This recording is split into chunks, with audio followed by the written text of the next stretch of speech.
Hello everybody, Thomas Lucas here and welcome back to the railway and welcome to another review. Today I'll be reviewing a LNER tank engine and that is this, the Bachmann LNER V3. Yes, so this will be the second LNER tank engine that I have reviewed. This one, the last one, which was the J50, which is behind me, that one, although yes, it was an LNER engine, but that one came in British Railways black. Was it line? No, it's just black. But this one, ignore the colour. This is not the livery it is in. This one is in LNER apple green, which is nice, which means the second,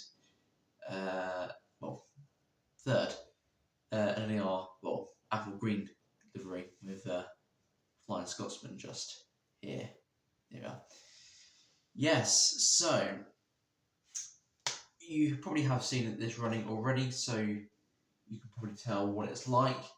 But today we'll actually get to see properly in full detail what this loco can do and how well it is, how well the model is built, and yeah, we're good to cover it running at the end of the video. So yes, I think it's time we should get this unboxed and give our first glimpse of the Bachmann V3 loco. Okay, so there is the Bachmann V3 locomotive down, ready to be unboxed, but before we do anything, let's have a look to see what it says on the side of the box. Okay, so this one I have specifically is item number 31-600, and this is a V3, V3, I thought it was a V3 very confusing with the top, with the front of the box saying V1/V3, but this one is a V3. Number 7684, LNER green, and this one has the hopper type bunker, so that's interesting. Right now, I think it's time we should get started with the unboxing of the loco. So as you can see, you can tell by how old the box is that it has like the window and with a door or flap, whatever you want to call it. So I believe if I open the cover or door, you should be able to see the loco. So if I do this, and I do that, there you are. There is the loco. And by the looks of it, we've got some history there. So if I bring it up to the camera there, if you want to pause it, you can read the history of it. Yeah. You also got the drawing of the loco here, which is very nice. Yeah. Right, I think it's time we should unbox this loco. So, which side should I go from? I'll go from this side, I think. Yeah. Right, and then maybe the other side actually, because that one doesn't have the two hooks on the side. Oh, maybe just bear with me. There we go. Get started. Right. Oh, yeah. So there's the loco. Oh, that's not a nice sound, that. Ooh. Right, put it on there. Here is the operations manual right here, with all the parts listed onto it. There you go. As you can see, I believe that this has a split chassis. It looks a bit. Yeah. Yeah. Does look quite detailed on here. Obviously hasn't got that many parts, but yeah, it does look. Yeah. There doesn't seem to be a maintenance guide on here, but just the parts diagram on it. So put that to one side now. If I can get it to fold properly. I'll do that. Yeah, there we go. Right, so let's take the loco out of its support box. There we go. Yeah, it does look good, doesn't it? Does it have the hole on the rear? It does. So if I gently, slowly, like so, to reveal the logo, and there she is. The Bachmann V3 locomotive, number 7684, the LER apple green. Yeah, it's quite nice to see sort of like more of a sort of A1, A3 style connection rods and pistons, which is very unusual for one of these engines. Yeah, well, I know it's really common for these engines, but it's quite nice to see something different than just with all the pistons and stuff on the inside of the loco instead of the outside. Yeah, it does look good.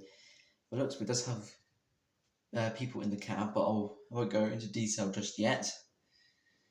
But all that needs to come, and the white background, which we'll go to it right now. Okay, so there is the Bachmann LNER V3 up against the white background, and for a loco that's probably 20 years old, the detail on this is, yes, it's pretty good. The paint job on it it doesn't seem to be damaged that much. Maybe a couple of fades on the white lining, and well, a little bit missing on some red lining, as you can probably see down towards the front. But yeah, overall the actual detail of it is still amazing. So let's start off from this side. So as you can see, you've got the typical grizzly front, which I think is very common on most of his locos, especially locos like Flying Scotsman. This loco does not have sprung buffers, I don't think. Let's have a look. If I can reach it. No, it's just got static buffers at the moment. You can see, if I just move the camera around a little bit more, you can see there is a number on the front of the buffer beam and the classification, as well as it's really well lined, I would say. Also, the buffer beam has a white lining around it, which is very nice. Yeah, the pistons also have white lining, which is very nice and doesn't seem to be damaged. As you can see now, you can see a part of the red lining has obviously been damaged and rubbed off, which sort of leaves quite a large gap, which is not what you really want to see. But this is 20 years old, this loco, so it's yeah, it doesn't really matter, because you sort of know that this loco has been used, which is good. This does have metal railings along the side, as you can see here, which is nice to see, and they are separately fitted, which is lovely. This pipe along the side is also separately fitted, so that's nice to see, and a lot of these parts are separately fitted. I mean, I think all the railings are separately fitted, which is nice to see. Yes, going along the side, as you can see, there doesn't seem to be any marks on the connection rods. Yeah, they do look good. There's a couple of sort of splat marks of paint on the actual wheel frames. Yeah, a couple of miss bits, but so that's fine. The windows, maybe slightly scuffed, but they still look pretty good.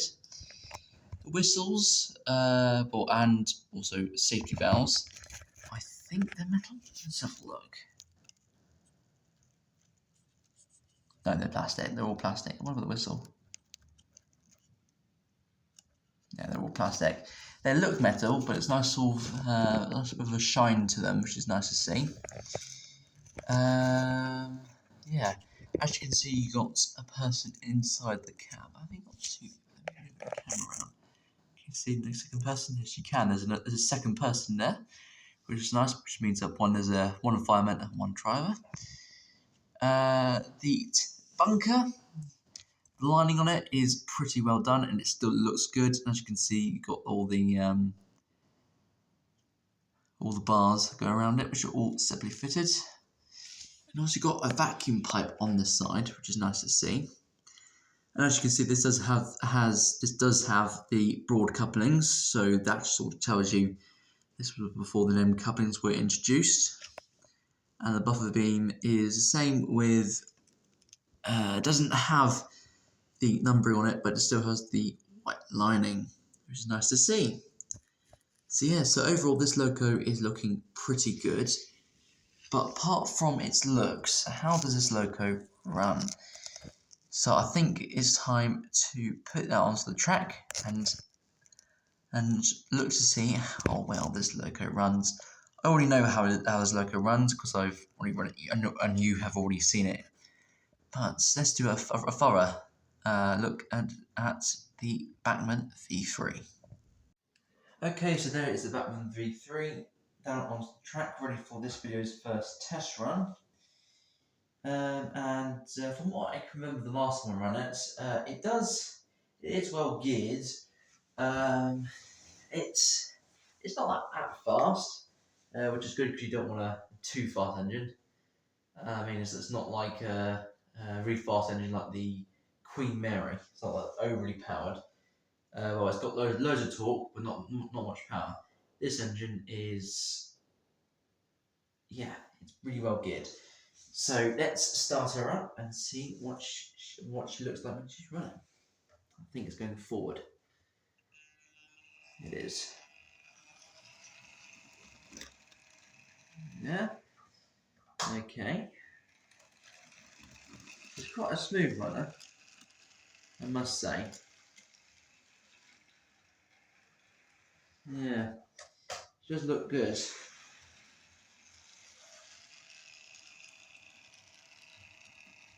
Let's go by at 50% backwards. Yeah, that's quite quick. Well, for 50% power. Let's go forwards at 50%. Yeah, that's actually quite fast for a loco like this.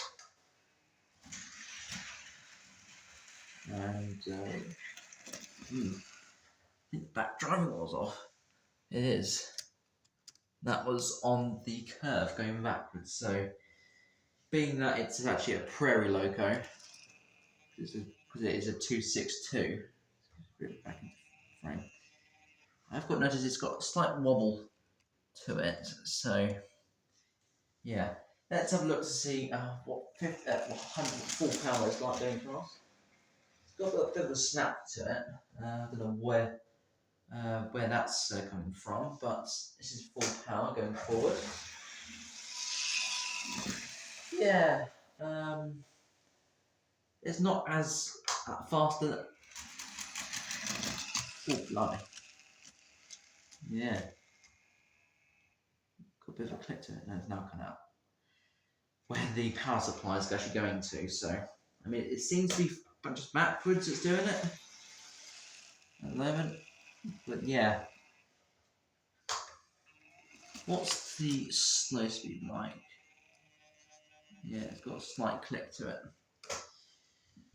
So maybe some of the connection rods will touch each other, maybe colliding with each other. But that only seems to be in reverse. But for this video, it won't be going in reverse for the running session. It'll be going forward, so that shouldn't be an issue. Is this going forward now? Yeah, it is.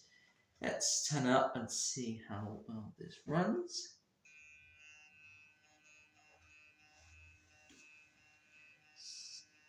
There's a very slight jerk to it, but it is quite slow, isn't it? Can I go any slower?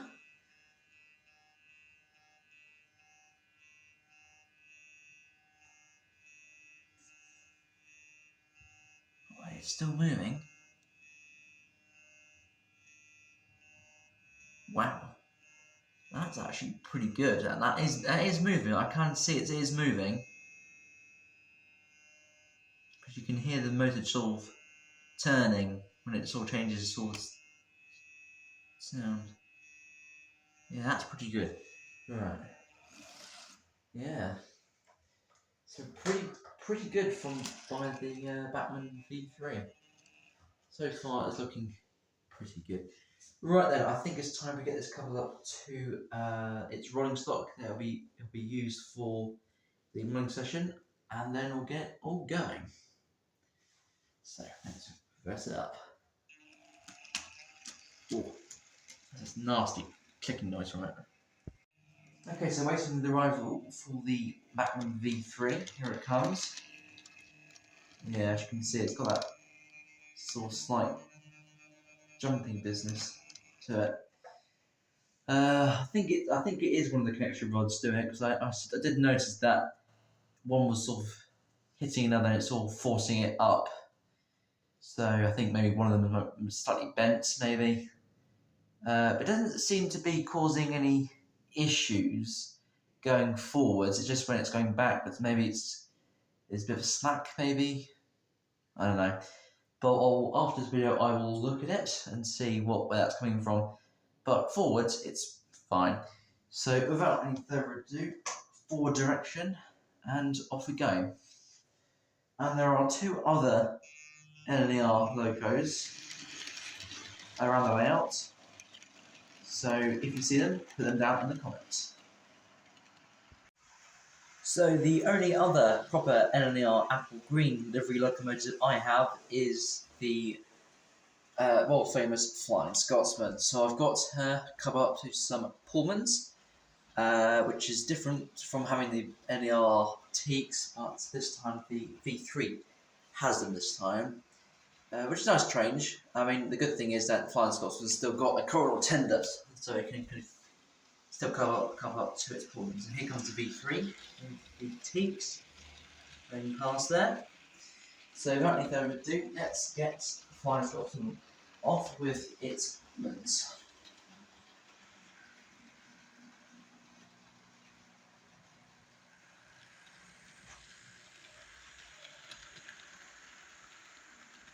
And this one, and Flying Scotsman is a lovely runner.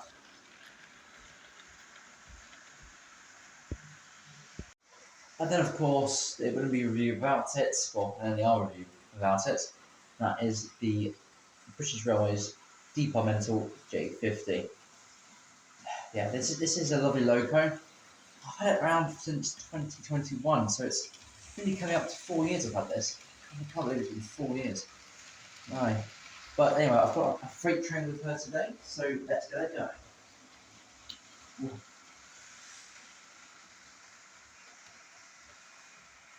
This is a lovely manner. Really nice.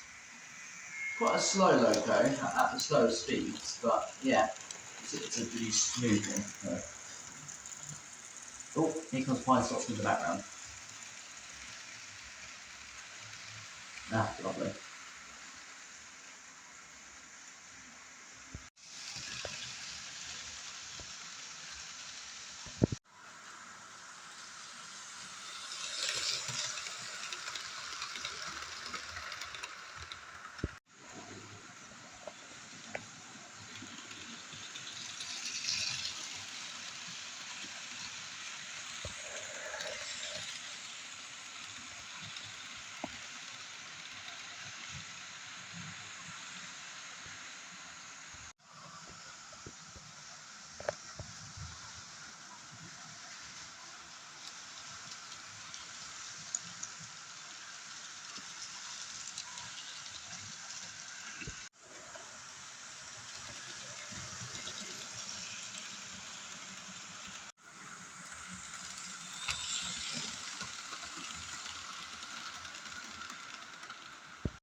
Well then, after a pretty successful running session, that is all I have time for today. If you enjoyed this video, please do leave a like and subscribe to the channel if you haven't already. And if you leave a comment, I will respond to it as soon as possible. Yes, and also, did you find the 2 LNER locos on the layout? Well, here's a big clue. They're on screen now. Yeah.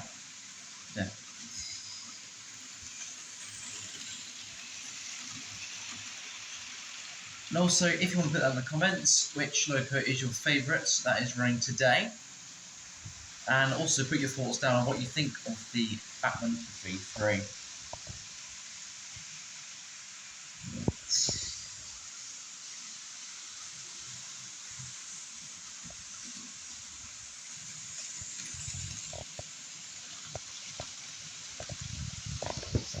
One final shot of it. So then, thank you all very much for watching, and see you next time for some more reviews. Goodbye everyone.